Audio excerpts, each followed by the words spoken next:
Ինչ վերաբերում է կոնկրետ Արարատի հանելուն այդ կնիկների վրայից, այստեղ իհարկե լավ կլիներ, որպեսզի դա չլիներ, բայց կա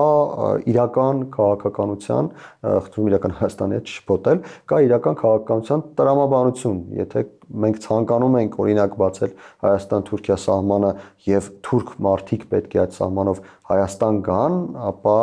նրանց անձնագրերի մեջ Արարատ Սարը արտատպելը կարող է որոշակի անհանգստություն բերել Թուրքիայում եւ հասկանալի է որ գուցե նրանք այդ հարցը բարձրացրել են Հայաստանի մոտ ինչպես օրինակ մեզ համար նույն անհանգստություն կարող է լինել եթե մենք անցնենք սահմանը ցամաքային սահման դեպի Թուրքիա եւ իրենց անցակետում օրինակ իրենց կնիքի վրա իրենք գրեն Թալիատ, Էնվեր կամ այդպեսի մի բան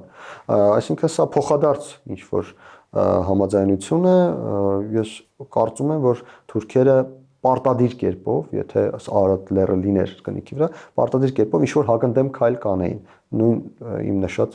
Թալիաթի անունով օրինակ կարող էին անվանակոչել այդ կետը, ինչը շատ ուժեղ էմոցիոնալ ազդեցություն կունենար Հայաստանի հասարակության վրա եւ այդ ազդեցությունները ձեռք պահելու համար, այդ ազդեցությունները թույլ չտալու համար Հայաստանի իշխանությունները նման որոշում են կայացրել,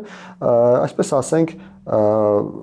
վատ որոշման եւ վատագույն հետևանքի մեջ ընտրել են համեմատաբար վատ որոշումը, ինչը ընդունելի